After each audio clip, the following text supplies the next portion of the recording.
It is. It looks good.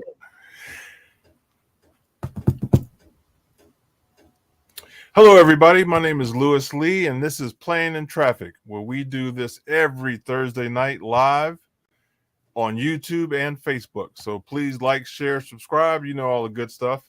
We got Mike Ring here from Ringbrothers. How you doing, Mike? Good. Good to be with you.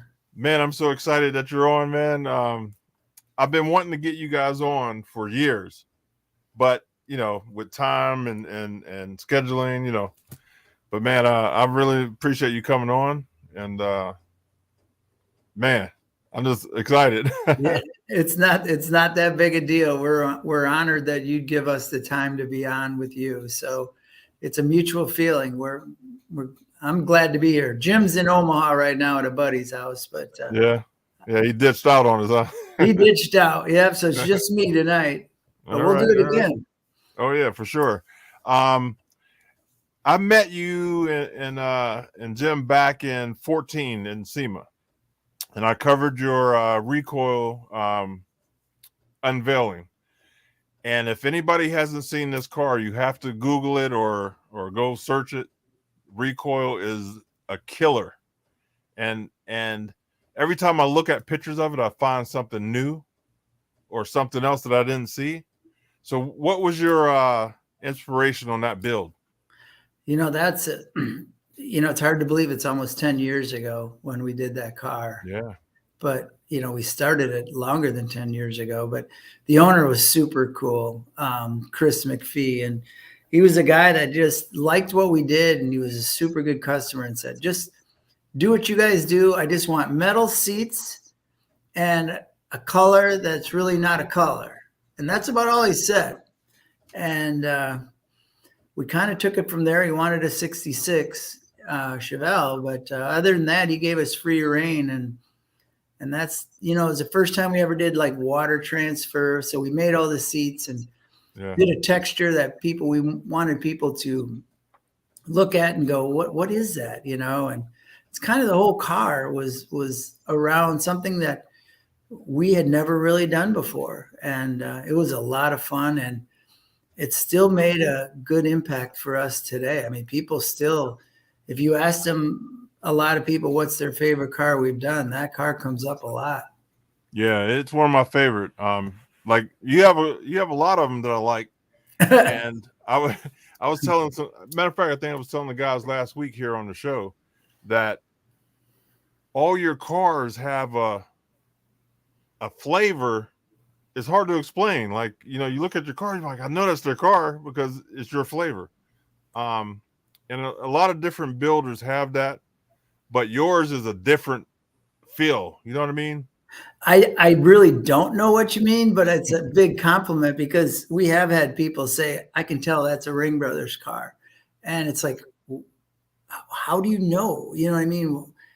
I don't know why you could tell it's ours because it just comes out of us the way they are. But for people to say, oh, I can tell that's your car, or I can see somebody that looks like yours, but no, I can tell your cars. And that's a big compliment. Yeah, really. You stand out. So Recoil is here in Ohio, right? I'm in Ohio. Oh, yeah. I'm Northeast Ohio. Northeast. So he's in Cincinnati, I believe, right? Somewhere down there? No, he's actually just south of like Cleveland. Really? Yeah. I'm just east of Cleveland, so he's pretty close. He's really close. That car is really close to you then. Oh, yeah? I forget the name of the town. It's like maybe just before you get into Cleveland. What is that, 70? Yeah. What is that? So you head south, like Wadsworth? You know where that's at? Yeah, that's close. That's where he's at. Super cool dude. Yeah. And he's got I met him when you unveiled it. Yeah.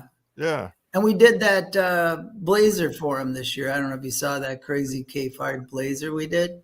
Yeah. Is that Bully? Bully, yeah. He owns that too. So it's kind of got the metal seats and the crazy thing going on there. That's the same dude. So yeah, okay. So now his wife's name is Chris as well, right? Yeah. Boy, you got a good memory. Well, believe me, when my wife, she won't say the same thing. Mine either, but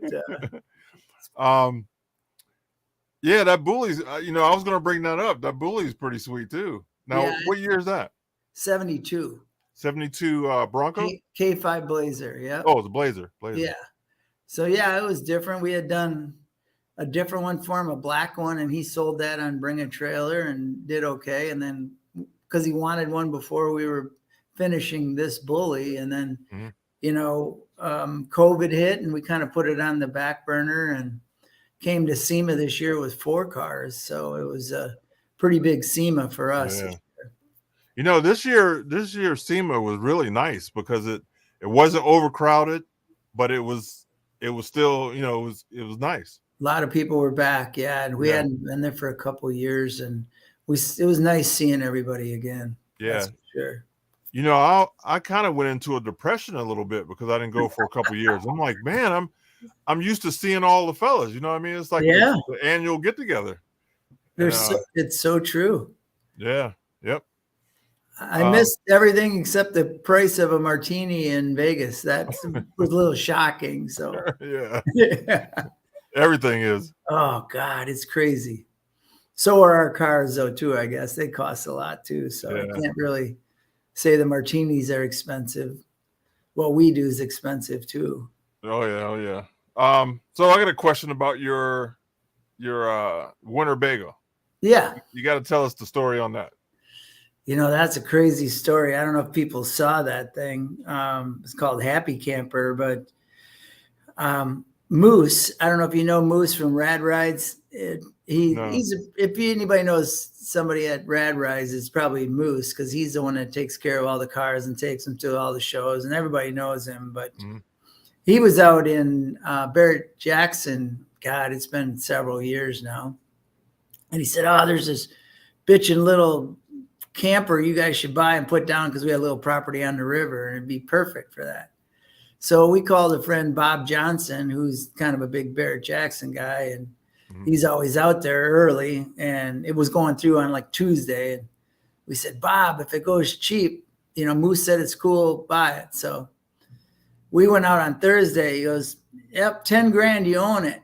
And I looked at it and I literally started to cry. I mean, I'm like, it is such a pile of, you know what? It was just, everything was made, I swear, out of pallets. It was horrible. Really? And it didn't run at a 318 and it didn't steer, no brake, one brake in it. And it's like, I just wanted to give it to the boys club and take a loss. And Jim goes, "No, we'll get it home and it'll be all right." And so we got it home, kind of tore it apart in the shop, really didn't change the outside. It was all hail damage, nothing, you know, anybody that saw it.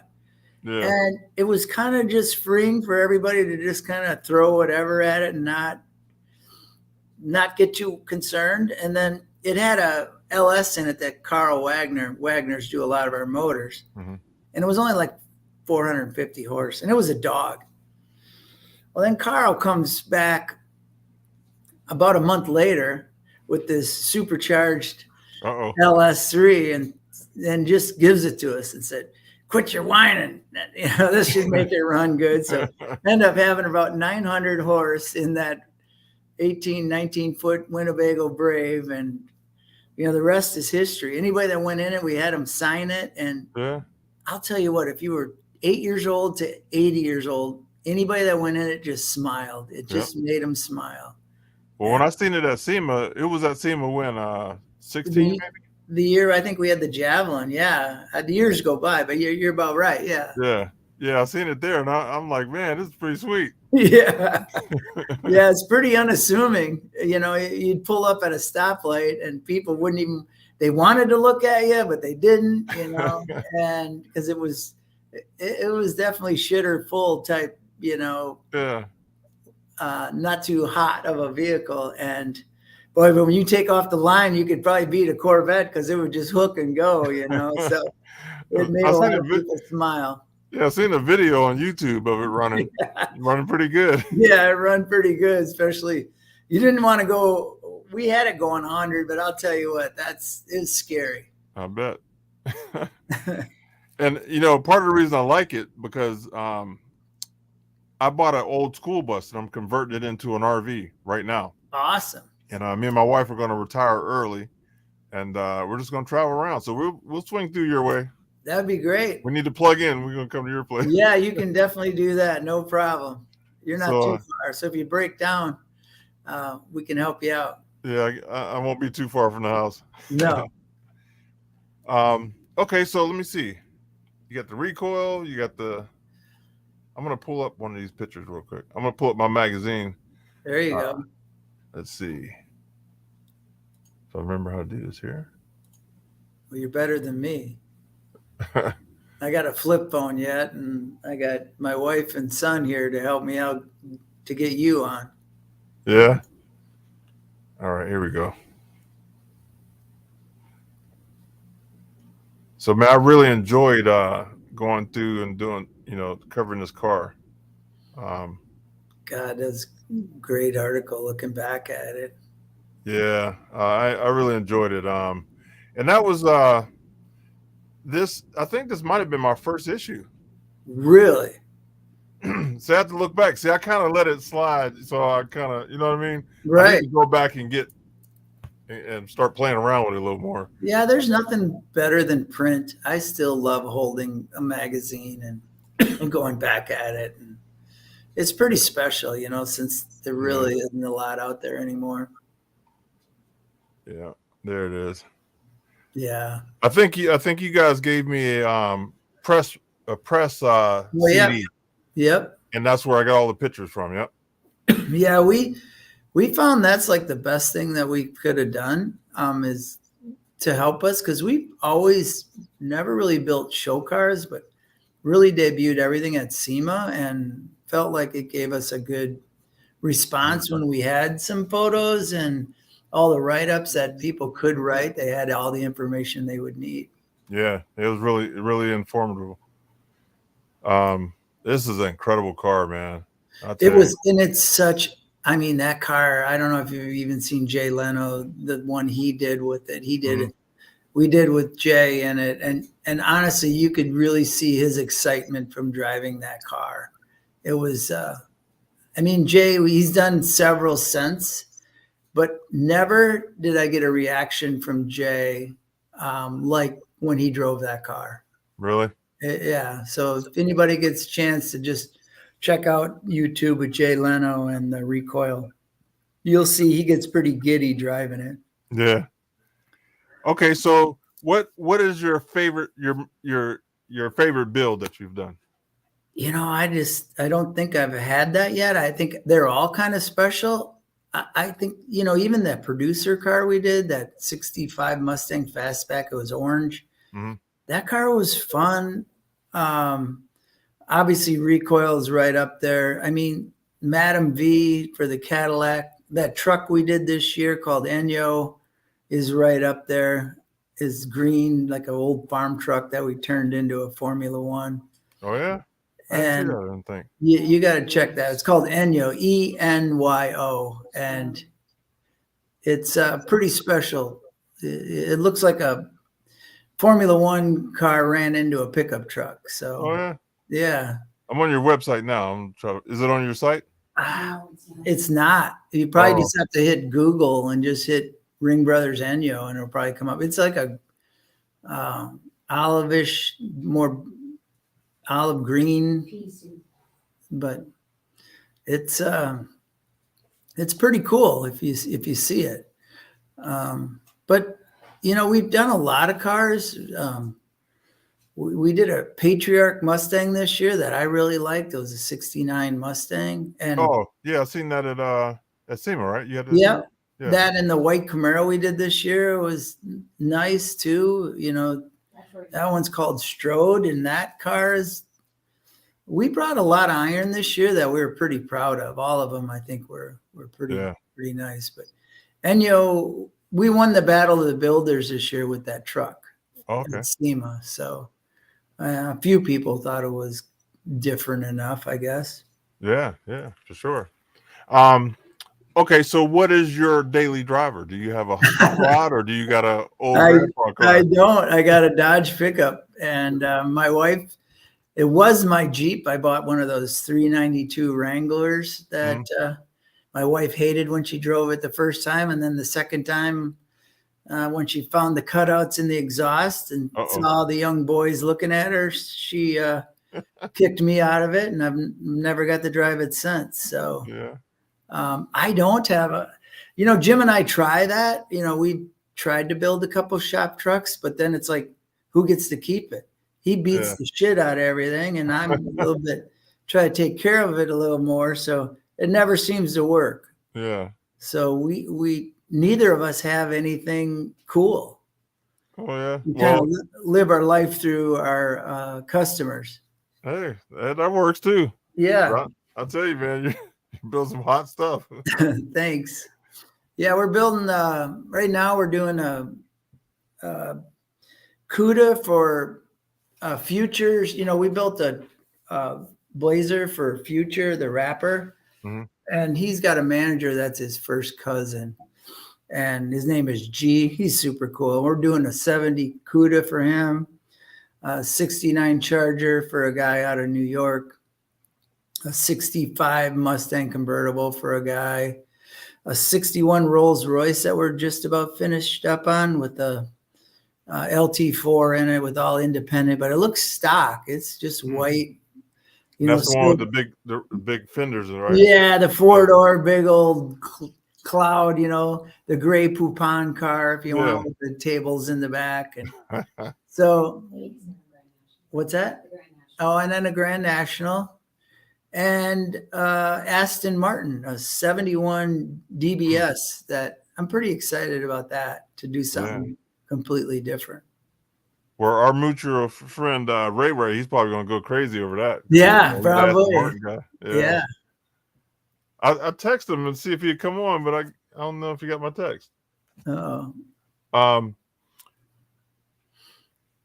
Yeah, that's going to be sweet. I like to see that one. Yeah, the renderings are super cool. Hopefully we could make it half as cool as how Gary Regal designed it. But it would be a true European muscle car where it didn't look all European. It looked like American made, since Aston Martin was tied with Ford a little while.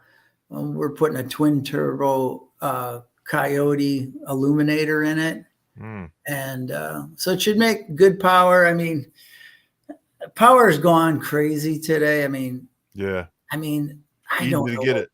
Huh? It's easy to get it now. It's easy to get it, but it's like way too much. It's just, guys, we put 1,000, that's about the limit we've done is 1,000, and they're not drivable, honestly, with street tires. So guys that run 15, 2,000, 2,400, I don't know what I don't get it. I mean, 700 is probably the number if you really wanted have fun.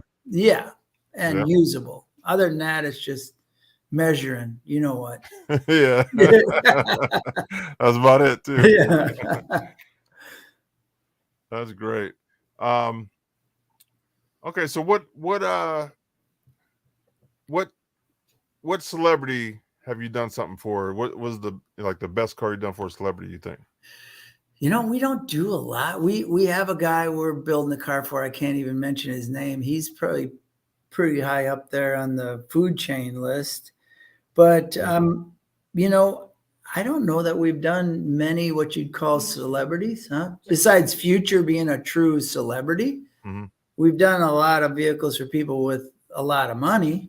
Yeah. But as far as celebrities, not so much, know a lot, met Kevin Hart, and he recommended us a build to his buddy, but I've never done something for Kevin or anybody like that. But, it's one thing, we're all the same. It doesn't matter who you are, we'll build it. Just treat people the same, man. It doesn't matter. And everybody's money's as good as anybody else's.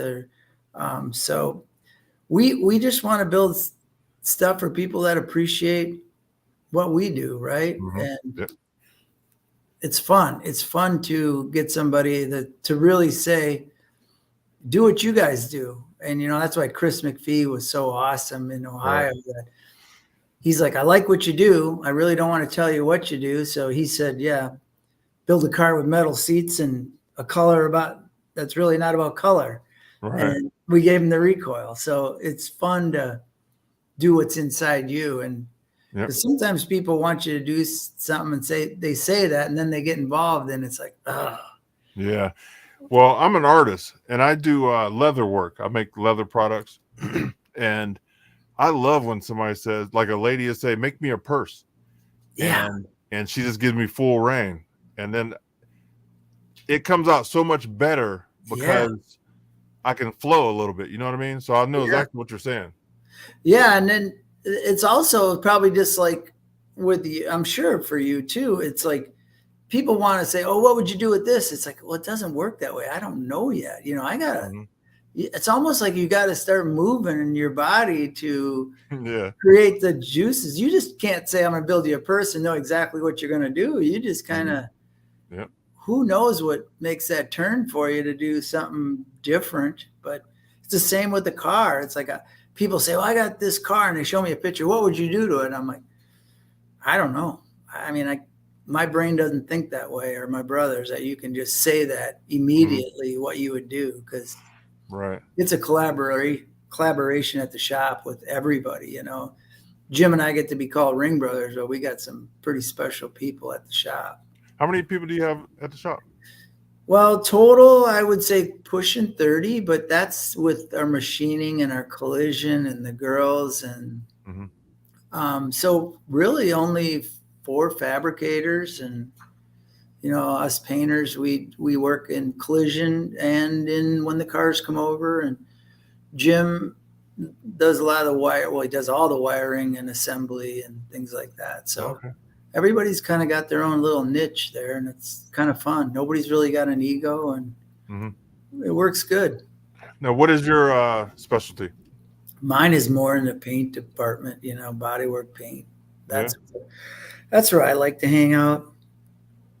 And I don't know why. I just find sanding relaxing. And God, I do a lot of it. People go, what the hell? People come in the shop and they don't even know who I am. I got a mask. I'm just nasty. I don't know if you've ever seen, I've made snow angels out of Bondo dust before, just thick on the floor. And well, listen, I can help you out. I have a 40-foot bus. So I have to paint this summer. I don't think I got a block that long. Listen, I'm gonna have a sand party. I'm gonna invite all my friends over, and we're gonna sand that bad boy. What color are you gonna paint it? I'm going with a sun-kissed orange. Wow, sweet. From Summit Racing. They have a nice orange. It has a pearl to it. So I'm gonna go. I'm gonna try to fade it. I'm gonna try to go from the orange and fade it to white. Cool. If I mess up, then I'll just go back over and paint the whole thing orange. Paint the whole thing. Yeah. We did kind of the opposite on that producer I said we like. We actually mixed a little white in the orange, and it looked like it was being lit almost from the bottom up to the brighter orange. So the whiter kind of looked like the car was almost being lit from the bottom to the brighter orange. So wow, I might have to it wasn't white, but we mixed white in the same color and blended it up, so it almost looked like it was being lit bottom up. So wow, get what you're saying. So yeah, see, my brain is an artist. Yeah, so I'm saying I'm going to do all this, but yeah, you don't know until you see it. We see it here, but sometimes it doesn't come out to what we think it's going to. Yeah, I think that's what keeps us all artists going. Is people are like, oh, you nailed it, and you're like, no, we're I like your worst critic. We can do better. We can do better. And I think if somebody thinks they nailed it, they're done. You gotta. Yeah, you're right. You gotta just keep pushing. And it isn't even pushing. It's just natural to say we can do better. Yeah. I wanted to get a tattoo on my back, and I wanted to put all my favorite, like the things I love, like cars. I'm into everything, cars, guns, motorcycles, all of it. So I've been trying to draw it myself, but I hate it. Every time I draw something for myself, I just can't get it. You know what I mean? The way I like it. So I'm gonna have a couple of my friends that are artists, throw in some stuff. You know what I mean? Because for some reason, I never like my stuff right enough to use it. You know what I mean? I think that's natural to always look at least for us. I know for a fact we always look at what other people do and go, my God, how do they do that? They're just think different and it's better, and that drives you to become better when you think other people are better, and we definitely feel that way too. Nice. So I got a couple guys in the chat room, and I'm gonna bring them on screen, and they're real. These are our group guys that hang out with us every week. So it's laid back. They're not gonna be too rough on me or anything. No, they're not gonna jump on you. Hey, Mike, how you doing? Good. How's it going? Hey guys! Holy cow, you got quite a few. Oh yeah, guys.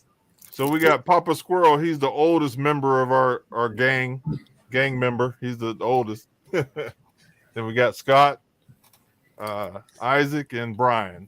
These are our usual planning traffic guys. Awesome. How's it going, guys? You got any questions? Oh, I got a few. I noticed I was looking through a lot of your cars, different, and they all seem to be different. You don't have the one thing like what's his name, Ken Diggett, because of his handles, or you look at Foose, and Foose enlarges or shapes the body so much. They take the best part and grow and make it stand out. But I was thumbing through, and I've got a fastback Mustang that I'm doing, and I noticed that each car is a little bit different, and I just wanted to know what came to that. Do you just like walk by it and say, "Oh, I want to do this"? Because like your AMX, or not the AMX, but the Javelin, you enlarged, or it looks like you enhanced the fender part. Yeah, I think exactly that. We look at every car and look at it and go, what do I really like? And I don't want to mess up. Like say your Mustang. It's like, what year do you have? A 65? 66. Yeah. Fastback. So I love those cars. Probably our favorite car, my brother's favorite car of any car is the early first gen Mustang. You don't mess with the grill. You don't mess with the back end too much. The only thing that ever got me was they always look like they're going uphill. You know what I mean? Because of that line. So we tried to, when you get a stance, we actually had to move the front wheel wells up on that. Not noticeable, left the flare, but only about 3/4 of an inch so that we could rake the car a little more so that line didn't look like it was going uphill as much. Right. A lot of those older cars like Mustangs, the roofs, they always seem like they need a little chop. You can ruin those Mustangs in a hurry by chopping that top. So, it's just things like that. What do you look at and say, and they look great when they designed them because of the tire size and all that. But when you lower some of these cars, it changed the whole proportion of that car. And it doesn't bother you when they sit at ride height from the factory. But when you go to lower them or do what you do, it can change that whole look. And that's one thing that we found with the Mustang that we changed. But honestly, you don't have to do a lot to your car. You can do a lot to ruin it, but you don't have to. Those cars are cool.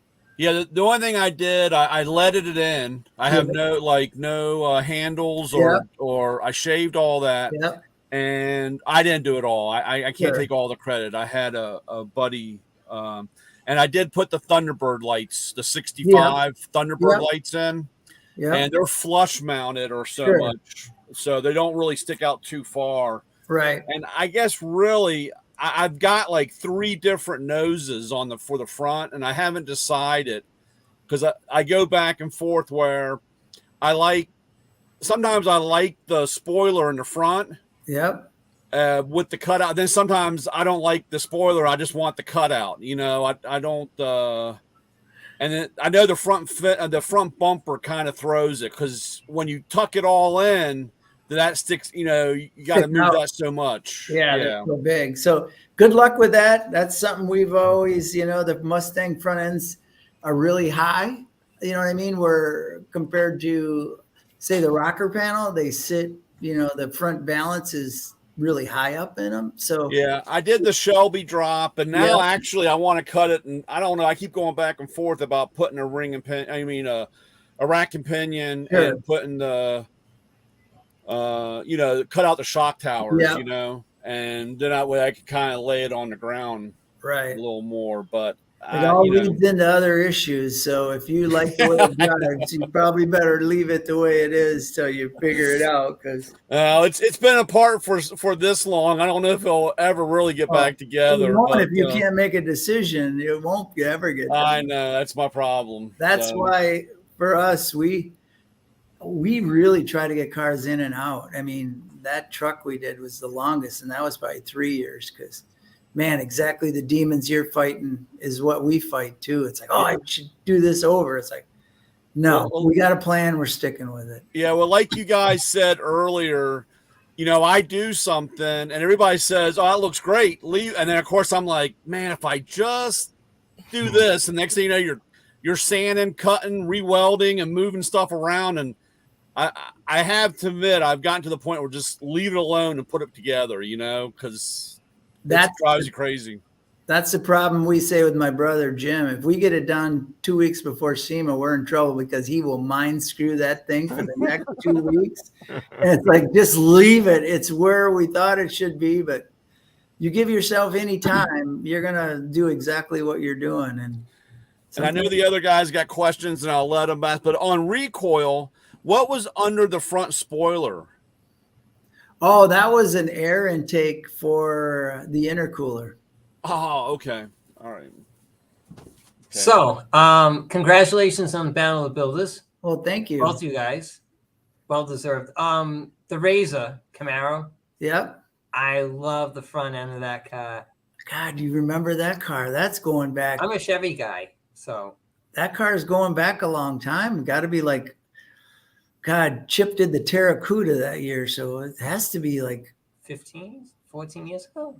Yeah, probably. Years go by, but yeah, that's probably about 07, 08-ish. Yeah. Now you guys do too many Mustangs. Yeah, I hear you. But, it's not, people think that we do what we want to. We do what the customers want. And, we were kind of pigeonholed there for a while. It's kind of all we did because I think people thought that's all we do. So.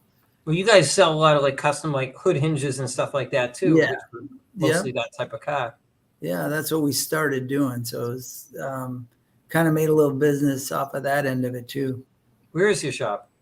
In Wisconsin, near Madison, the capital. We're I don't know if you ever heard of Frank Lloyd Wright. He's a pretty famous architect. He's from our town. So is called Taliesin. His house is right in our town. So that's our claim to fame, Frank Lloyd Wright. You've been painting all your life? Pretty much. Painted when we were, in high school. There was a month we painted our car every weekend a different color. Because you can.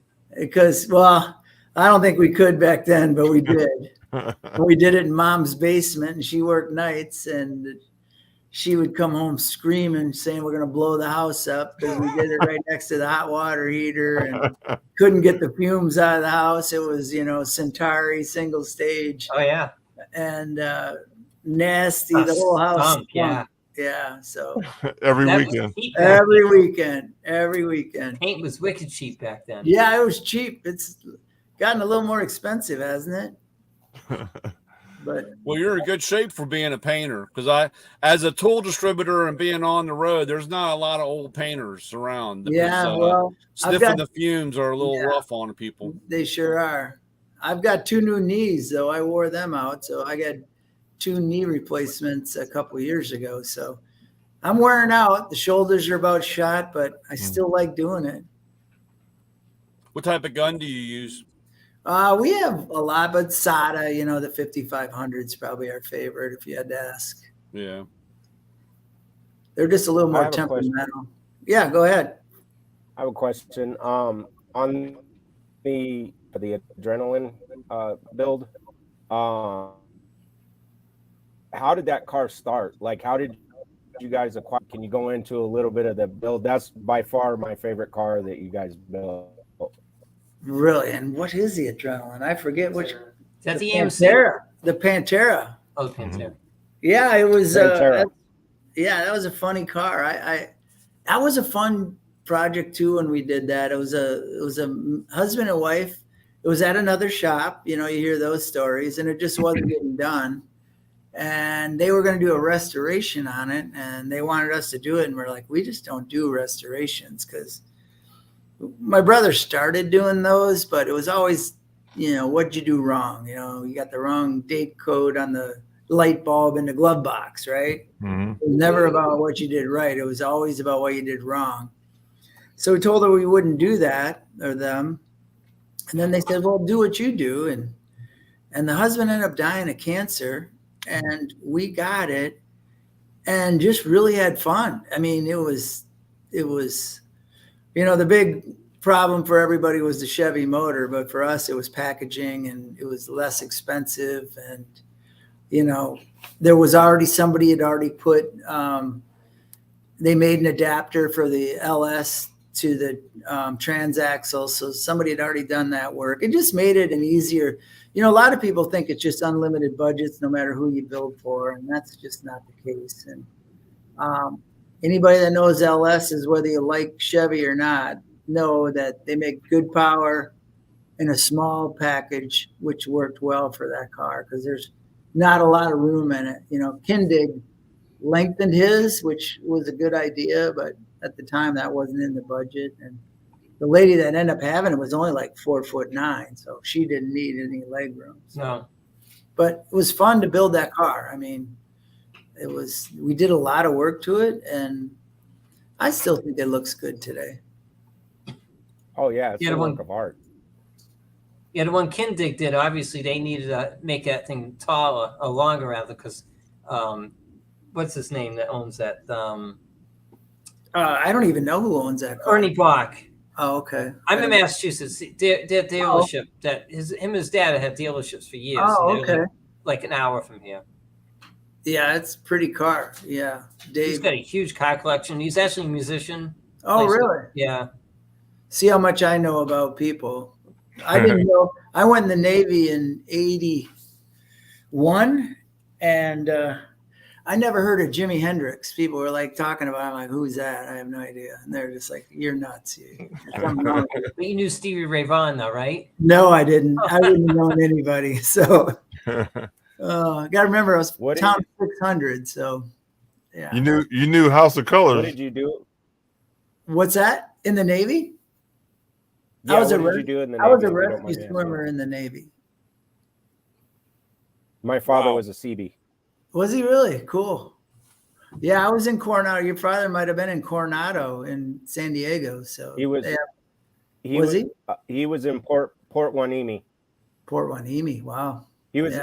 Yeah, construction battalion, CB. Yep. Yeah, the CBs are awesome. I always was jealous of their uniforms. They looked a lot better than they got to wear the greens. We had to wear the orange squeezer hats, and I was always jealous of the CBs. Their uniforms were cool. There you go, Brian. That's Uncle. Yeah. Yep. I don't know. I still like. I mean, I like my first gen. So yeah, I get it. We Splitter. We've done quite a few first gen cars, and yeah, that's like I said. You play around. That's the problem. It's so long, and you play around with so many different things, and what you just, unless you're going to build 5 different cars, right? You know, have one from Monday through Friday, I guess. But that's the one thing I like about your guy. You know, you guys just keep it.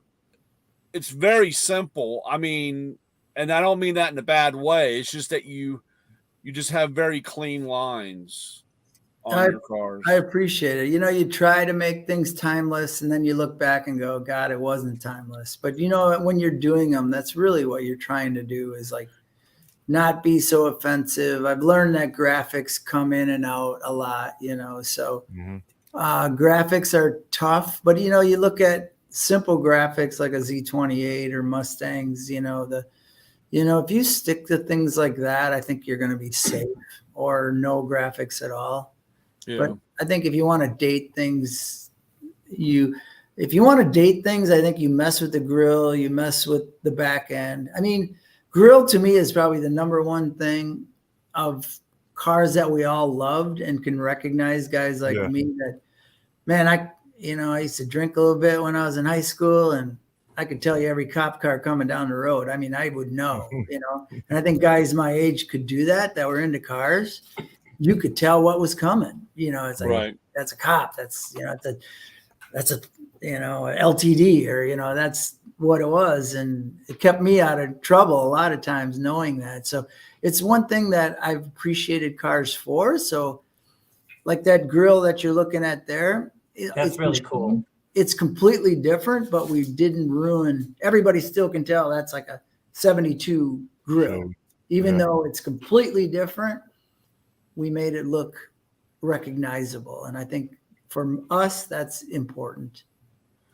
And when you guys are, I mean, is this just sitting around having a couple cold ones and listening to the Pink Floyd and you come up with the idea, or or does somebody say, do they bring in a half-assed drawing and say, I want something like this, but make it your own? I think it's a little bit of both. Not so much to Pink Floyd probably, but no, I think it's just, I think a lot of people come in and first thing you got to do is try to get a budget out of the people, right? I mean, because you can want to do a lot, and then when they tell you what their budget is, it lets you know in a hurry how far you can take it. Because we all know if you start cutting on something and you think you're just going to change the front end or just maybe the side profile, it just doesn't work that way. You're better off just putting a chassis motor and leaving it than starting to cut. And when you start to cut, you better have a budget to do the cutting with, or else you can have a real mess. Are we talking like 150 to 250 grand or more?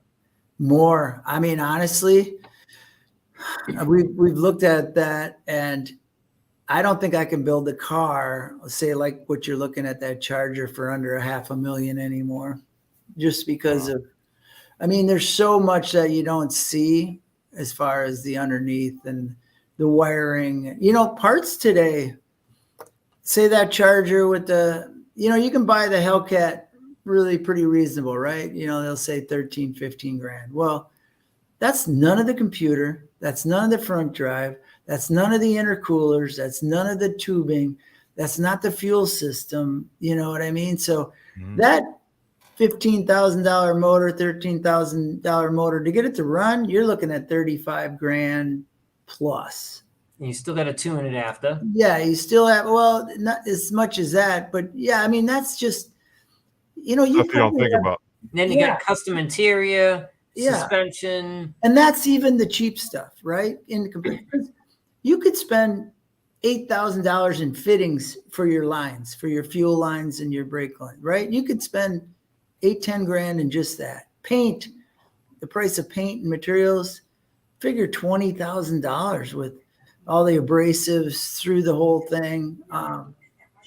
So, I mean, it's just so many little things that add up that people always think of suspension, motor, tires, they don't think of the little things, the fittings, all the little things is where it really adds up. The bolts, you could put $15,000-$20,000 worth of ARP bolts in a car. Oh, yeah. And the funny part about that is, after all that, and they do all that, then you go look at a car and the wiring is so terrible. And it's like, dude, you spent all that money, but again, it's another 10 grand by the time you're done.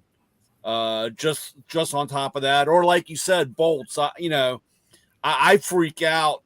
I see cars that come up to our hangout, our cars and coffee, and the guy's like, oh, I want a stainless steel or, stainless steel bolts. And he's putting a suspension together with it, and I'm like, then you try to explain the tensile strength and this, and then they look at you like you have two heads and you're like, dude, I don't want to even be around all this, Yeah. And they're beating on it, they're beating on it, and they're like, and I'm like, dude, this is pretty scary, Yeah, they have no idea that stainless is pretty soft unless it's a true ARP that's $150 for one bolt. Right. For one of them, you know what I mean? It's like, it's and you learn and you learn what works and you learn what doesn't work. And that's like when I on the route, I have guys in body shops. And, like their Mo clamps or whatever they're using, they'll run up to the hardware store and get a grade 5 bolt, and they're putting this thing together. And I walk by and say, this is the bolt you need. And, it's just, again, not knowing, and they just go that cheap route, and it really makes a difference. Yeah. And making a difference costs money, and to be different costs money. And, it all means, when I say those numbers, that's an extreme, a lot of money. I'm not saying, that's why people say, what do you have? I don't have anything because I can't afford what we build. And it's true. And, the more you do it, I mean, it's like people expect if you would have something, it'd be like what you build. And it's like, hell no, I can't have something like that. And, a lot of times, as you guys know, the interiors probably are everybody's out of money by them. I'd hate to be an interior guy. Nobody's got money. They think they can get an interior for $15,000, and you could spend $300,000 on an interior if you wanted to. I noticed on one of the Mustangs, I think it was the red convertible one, the candy apple red one. Yeah. You kept it very stock, but it was the fabric or the richness of the fabric that you used. And that's, of course, I'm a long way from that. But it's funny. I figured I was just going to put it back together like when I had it in high school. And in high school, I didn't have any interior. It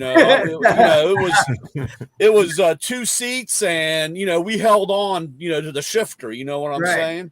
And awesome. I'm fine with that. But when I look and say, oh, I like the stock look, because I had, it originally had pony interior, so it's the 2-tone blue and white. Yeah.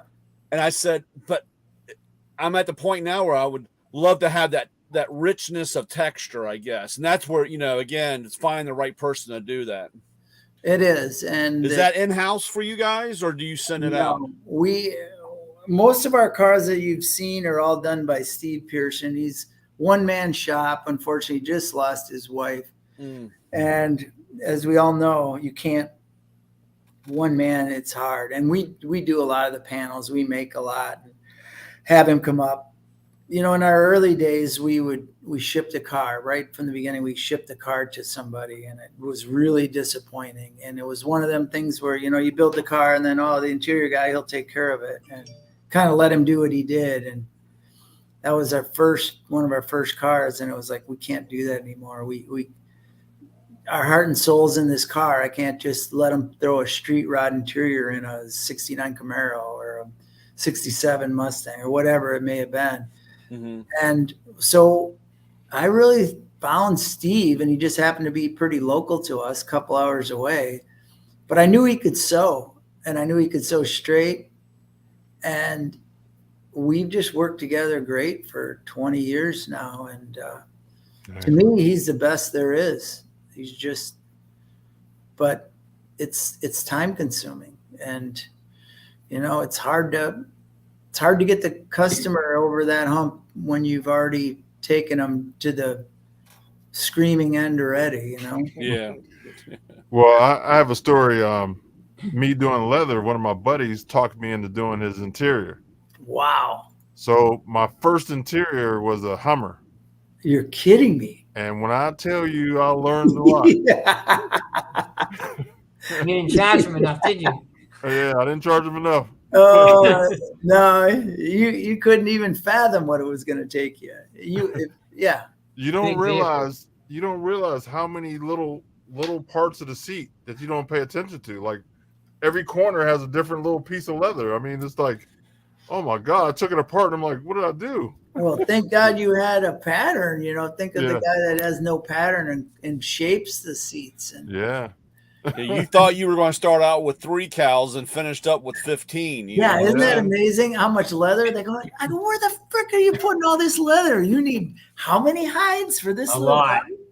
When I before selling tools, I worked at Porsche, and when they came out with the twin turbo S, and I didn't think they could put any more leather on stuff. I mean, the switches and every switch knob, everything had leather. You got in that on a hot day, and you smelled like a leather factory, Oh, And I yeah. was like, I couldn't imagine how much more leather they could put on a car that way. But it's amazing. We used to just cheat them. We used to just throw leather shoestrings underneath the vinyl seats so they thought it was leather. They could smell the shoestrings. When I did that Hummer, I ordered 35 yards. And did you get it all done with that, or did you need more? I barely got it done. Yeah. Towards the end, I'm really Yeah, you're looking at them scraps you threw away and going, shit. yeah. You were stretching it for Yeah, sure. you're using that belly that you didn't want to use of that leather. Yeah. Sure did. I learned now. I did my own interior, my own vehicle, and I didn't do the seats, but I did I wrapped the whole dashboard. I did custom door panels with flames embossed in it. My headliner, I got a Chevy bow tie with flames going back. I do car audio for a living. Oh, okay. So, Yeah. You guys are kind of the leaders in interiors. sort of, but I modified. I took a 2010 Camry console rather. I used an IROC shifter and I put flames on the side of the console and I molded it up to my S10 dashboard. I mean, people it looks like it's part of the vehicle, but wait a minute, what is that from? I'm like, oh, it's a Camry. It's just different, neat things. You got to improvise, Yeah. Yeah. Yeah. And it's kind of nice. I did it all in tweed, but I did the interior back in, 20 something years ago. I mean, Yeah, I built that was the hot thing, the tweed. I built the truck in 91, and every year I used to do a different change. It was a 4-wheel drive S10 Blazer, and then I tubbed it, and then I flamed it, and then I put a supercharger on it. I blew up the motor, and then later on I cut the frame out, the front half, and made it 2-wheel drive, and changed the springs in the back, and then I did that, and I did this, and the Phantom grill, and this thing, and that, and and it just every year it used to get something totally different. And but that's the fun of having the cars, because you don't get bored with it because you're always doing some type of a change. Right.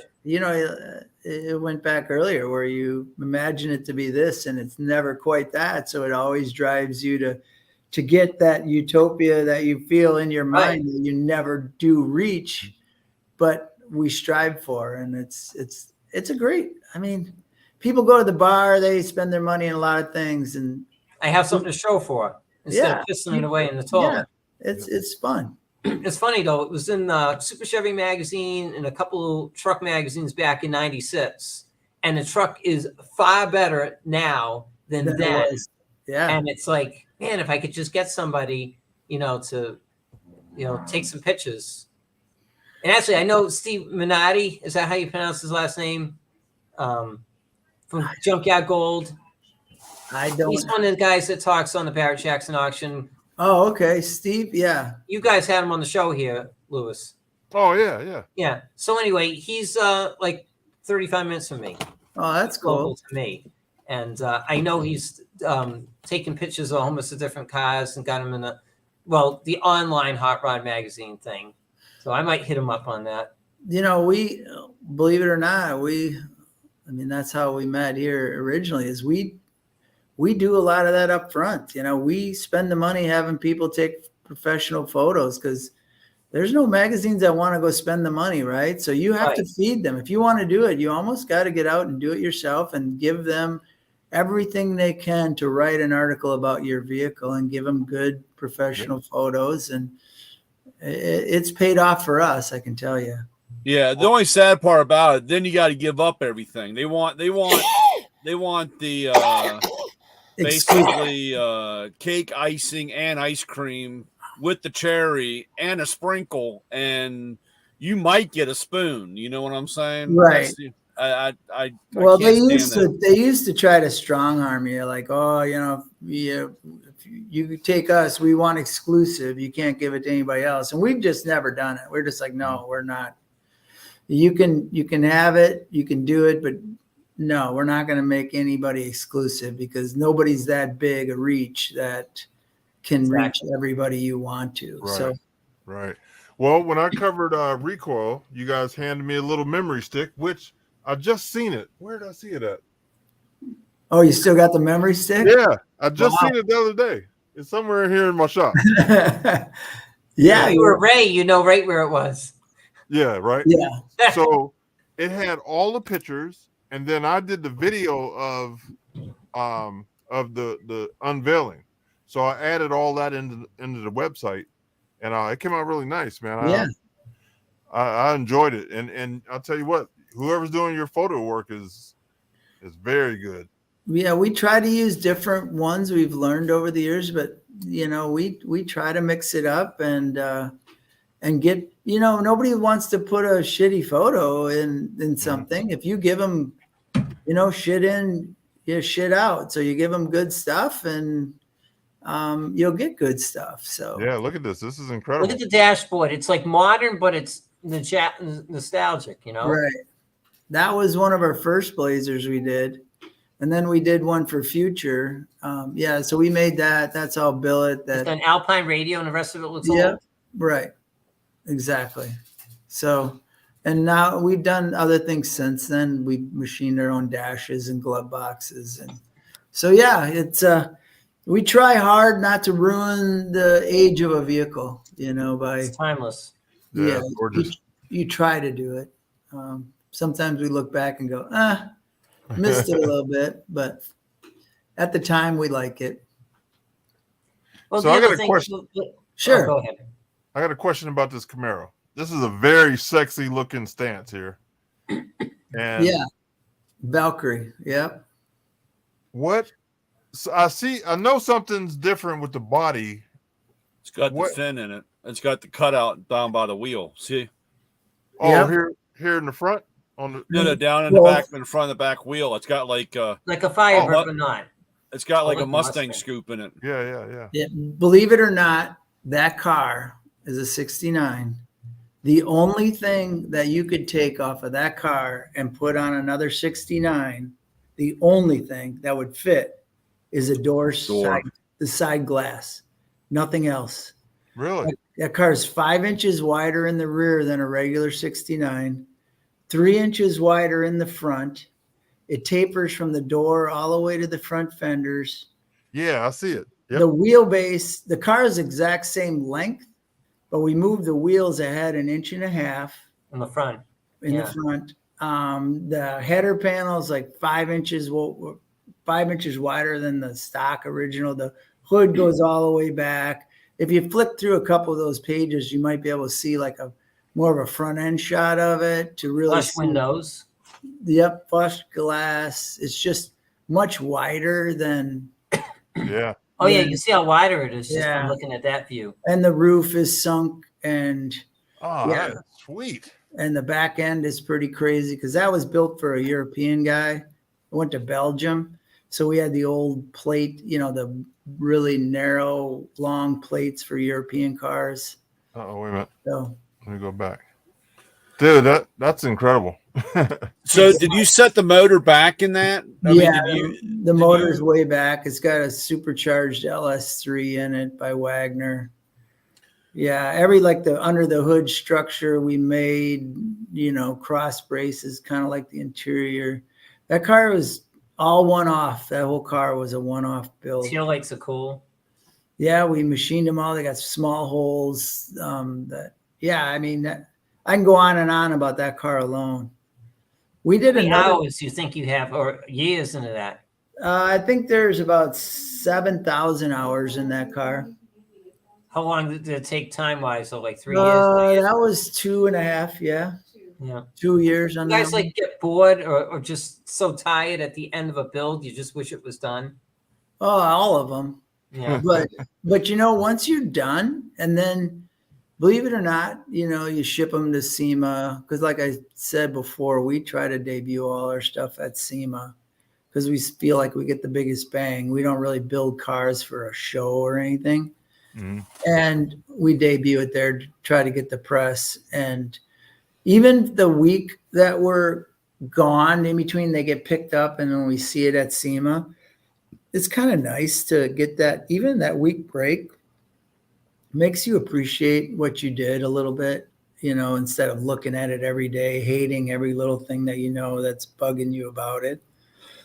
And if people like it, it's nice to hear that too. And for people to come back, you know, you go to SEMA and you might see somebody 5, 8, 10 times, and it's like, wow, there's 8,000 cars here, and I've seen this guy come back and looked at this car a few times. So it's the little things that really mean a lot to builders. So You guys said put the details in all cars, that's for sure.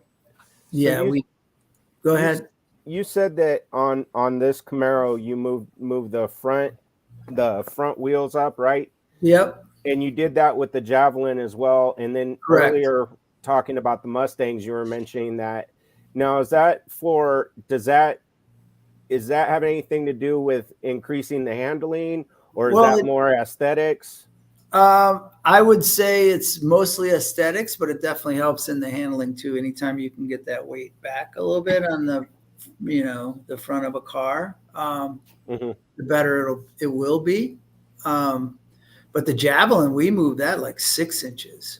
That was huge because those noses, like on a Charger, we've moved them like 3 inches when we typically do a Charger, like a 69. So we've done that for years. We kind of move wheelbases because of aesthetic that we just didn't like the See that white one? I like the nose. Yeah, on the Javelin, it really it made the front fenders, that hump, look right. It made it look right. Where those Javelins, originally it looks ugly. Yeah, they just had such a long nose, kind of like that 69 maybe Charger. The nose is so long on them. I just kind of, and you say, what do you first start? Well, that's one of the things, you know. Did you move the wheelbase on this? No, I just hammered it a little bit. I don't know if you guys ever seen this thing. That thing it was fun. It doesn't look like it would be, but it was fun. Yeah, I seen it at SEMA when you had it out there. Yeah, yep. Can you believe we drug that thing all the way out to SEMA? Is that your tow vehicle? Huh? No, it was a regular. It was kind of a shitter full of Winnebago, and slammed it and made it a party bus, basically, with a 900 horse blown LS in it, and it was a sleeper of sleepers, that's for sure. Well, the funny part about that Winnebago, the wheelbase on those are so short, or it looks kind of funny, you know. And I think just for the laugh of it, I would have put a set of wheelie bars on the back side of it just to really throw some people off. That would have been cool. We didn't think of that, but that would have been pretty cool. Because you got that whole look, that whole patina look right there. And of course, I had a customer that he was living in one of those. Oh my God! It didn't run, but it sat by the gas station that he worked at. And it was just like that. And I always laughed about how short the wheelbase looked on it. It just really threw you off because you got this big square file cabinet with these little, you know, these wheels. Those things went up in value, believe it or not, after we did that one, because there was other people doing them. Yeah. So this is a 70 Camaro. 70 diversion. Yeah, that's been a while back too. Yeah, now, I like. Now, when I steal some ideas off you and put them on my bus, don't be mad. You're welcome to do anything. Don't worry, we probably stole it from somebody else, so you wouldn't be stealing it from us. Now this looks like a European car. The way the back looks like a Ferrari towards the back. The way it. Yeah, we pinched the back on that, and the spoiler was kind of notched, and the way we did the exhaust tips. But honestly, the tail end is pretty much stock as far Really? as it just the exhaust tips were big and kind of made them, and the spoiler the way it is, it changed that back quite a bit. Mm-hmm. But that car's had to be done over 10 years ago or so too. They all go by so fast. Yeah. It's funny. The door handles look stock, but they're not. They look very roundish. Right. Yeah, the stock ones, if you remember on them. Oh, lift up, right? Yeah, they lifted up. They were kind of a Square. rectangle shape. Yeah.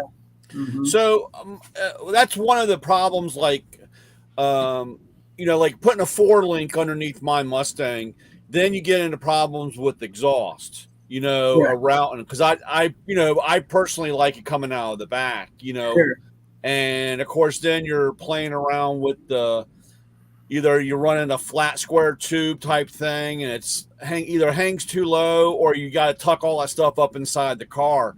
Do you guys have, I don't know how much, do you raise the tunnels up in the car, or are you, Yeah, are you running plumbing? That's funny you say that. The first thing we build is the exhaust, and then we build the floors around the exhaust. Oh. So we'll build the chassis or have the chassis built, and then we put the motor in it. Then we build all the exhaust tight, and then we build the floors around it. So that's why with the 4-link or whatever, we don't really care, because that's done. And then we build the floors above wherever our exhaust is. So we don't limit ourselves to an original floor pan, because we never use that.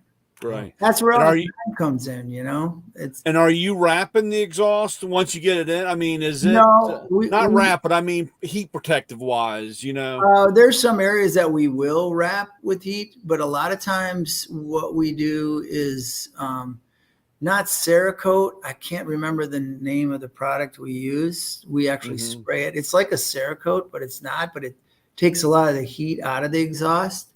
Yeah. And it goes on really light. Zybar, it's called Zybar. And it's not a ceramic base. I'd be lying to you. I don't know. Yeah.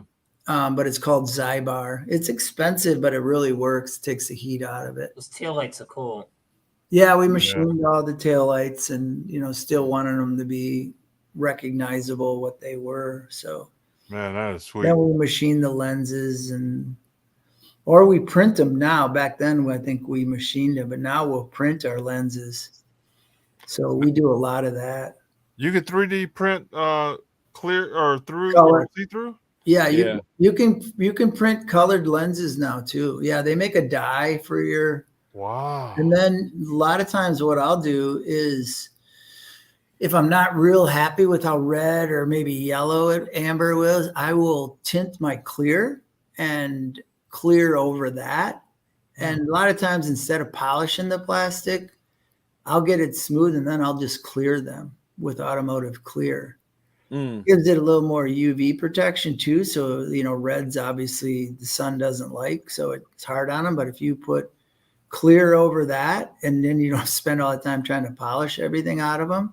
Wow. So I'll tint it, the clear, to be a little darker or a little bit more amber or whatever. So. And are you into LEDs on a lot of your stuff now, or everything's pretty much LED? The only thing you run into is flasher problem, but that's my brother. He does all the wiring, and originally, you had a problem with trying to make your flashers work. But back in the old days, I mean, now they have anymore. Not anymore. That's right. Electronic flashes now. Yeah. So.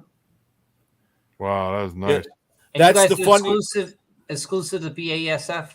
Yeah, we've been with them. Believe it or not, when my brother started, before me, even in the late 80s, when he was doing restorations and stuff, he always used Diamond and Glazeret.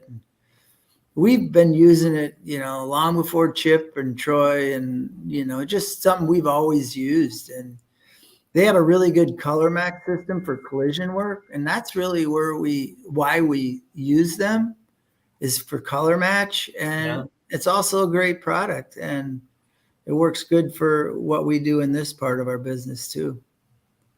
So, but mainly it was for our collision end of it. Let me know, guys, if you see a car you want me to go back up to that white one, the white Cadillac. That's the one Oh. Brian wants to look at. Yeah, Madam V, it's called. What's that? That's changed completely. It doesn't even look like that car anymore. Was this at SEMA? This was at Looks like SEMA. a wasn't it? 55 Chevy. The headlight. Yeah, we changed it. Now if you Google Madam V, you'll see it's completely different. It's just white, but it doesn't even look like that. It's got fender skirts on it. It's got the old grill back in it. It's pretty cool now if you see it. I don't know if you can. Yeah, find kind of it. like V motor in it. It does. We took two ATSVs, 6-cylinder in that car. It makes 460 horse to the rear tire. It's 20. What did he say? It's at the show tonight, as where we're at in Chicago, and the guy said it gets 38 miles to the gallon. Isn't that crazy? Yeah. And it makes all that power to the rear wheels. So didn't you put it on a newer chassis? Yeah, it's all that car's got OnStar in it. It was funny because we got it done and we backed it out. We didn't put a rear third brake light in it. And OnStar called Wes, the owner, and told him he's got a brake light out on his 2016 Cadillac. So that damn car it tattled on us to the owner. That's I think you guys had that on Jay Leno's Garage, didn't We you? did. On his YouTube. Yeah, we did 5 shows with Jay, and this was one of them. But I like it better the way it is today, the way it looks today than what you're looking at there. But yeah, it's got all the ATSV. We had to move the wheelbase ahead 18 inches from the original ATSV. Wow. Yeah, you guys do your own chassis? Did you have one of those? That one is honestly the unibody off the ATSV that we channeled over this 48 Cadillac and then grafted another cradle. So we bought a whole nother aluminum cradle and moved it. It's pretty cool how we did it, and it worked out. So it's all the GM stuff out of the ATSV, but we grafted 2 cradles together in a longer belly pan than it had. I mean, it looks bone stock. We had to move the shock towers on it, or the strut towers and things. But when you see it from underneath, you're just like, wow, it's a new car. Because we put all the foam back, the deadening foam that they had and all the original rivets. And it's pretty cool underneath because it looks like a new car. So when you guys are working on full frame chassis, do you guys do your own chassis or you use like Roadster shops? No, we use, well, it depends. We've done a lot of Detroit speed stuff. And now more Roadster shop stuff because Kyle doesn't own Detroit Speed anymore. And we're good friends with all the guys, but the Roadster shop guys are close and we work pretty tight with them. They could do anything. Those guys. Yeah, those guys are amazing and they're good people, and it's fun. Here's a picture of it that I found on Google. Oh, the way it is now, which I prefer. It's pretty slick. Yeah, you see how it's more timeless. Yeah, it's more timeless. Exactly. I don't think that one's even got the fender skirts on it yet. This doesn't. Yeah, so. Yeah, and there's a lot of cars that aren't on that, what you're looking at, the newer ones. Like, I don't know, I really like the Mustang we did, the 69 we did this year. Patriarch, it's called. It's a really neat car, especially the way we did the back end of it. The 69's got the vents in the quarter panels. Mm-hmm. And we took that and made it functional, and it goes right through the cooler, right out the taillights. So the lights are 3D printed, and the air from the side ducts go right around all 3 of the lights on each side. And we did a kind of a barrel taillight panel on it. So it's pretty neat. That's Futures there, yeah. That was just a Cougar we did. That was a fun little car. Did a little bit of wheel opening in the front and pretty well stock with all Detroit Speed stuff under it, and a 10-speed automatic with a Coyote in it.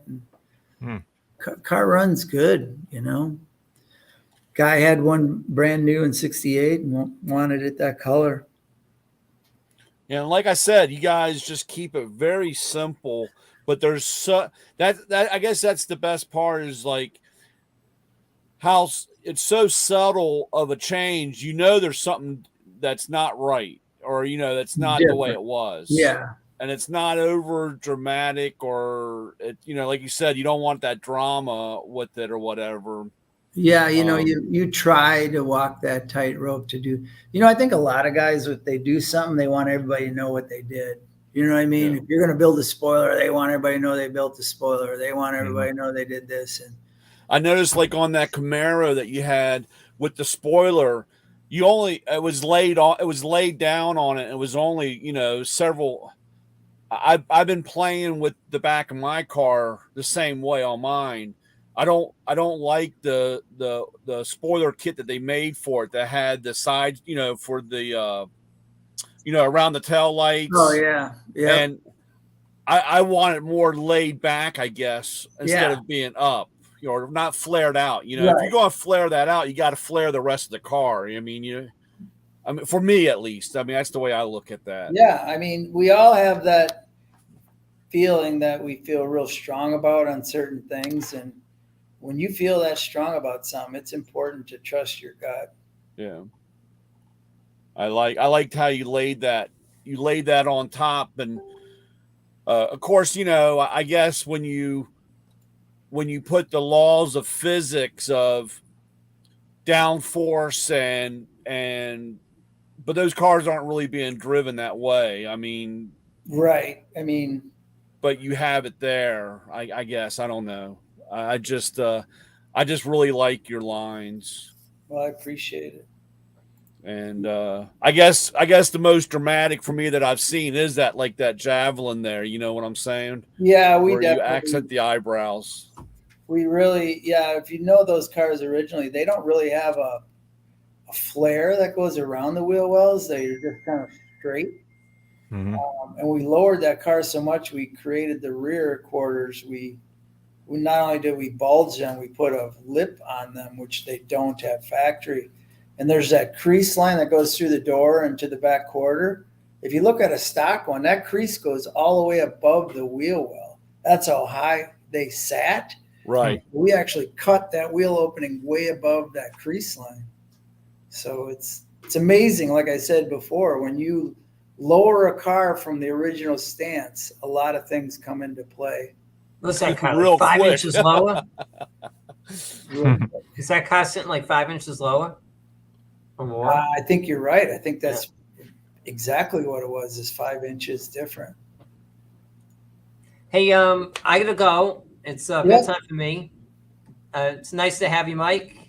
Yeah, no, I enjoyed it, guys. It was. And as Louis will tell you, you're welcome back anytime.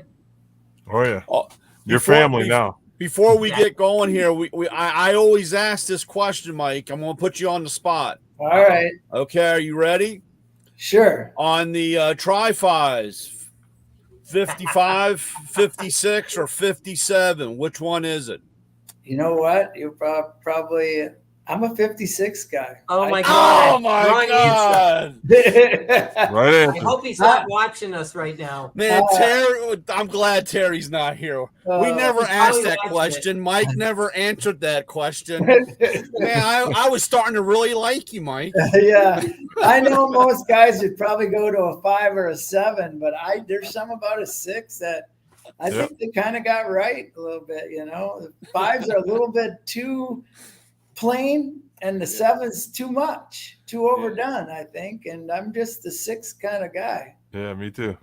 That's funny, but you did say something there, and I guess that's one of the reasons why I like the early, most cars, I like the first generation because it is very sometimes it can be very barbaric, you know what I'm saying? Yeah, or very standard, before they start getting luxury. You look at a Shelby, a 65 Shelby would just beat the hell out of you. You need a kidney belt when you drove that car. Right. And then towards the end, you're like sipping your tea and putting Grey Poupon on your cheese and crackers. On the 69 70s, I agree. Yeah, so and I think they're overdone is right. So I'm kind of the early cars. It's like a Mopar early Fury that you don't know with a Hemi in it, But I got when I worked with Porsches, I always loved the old. Bye, guys.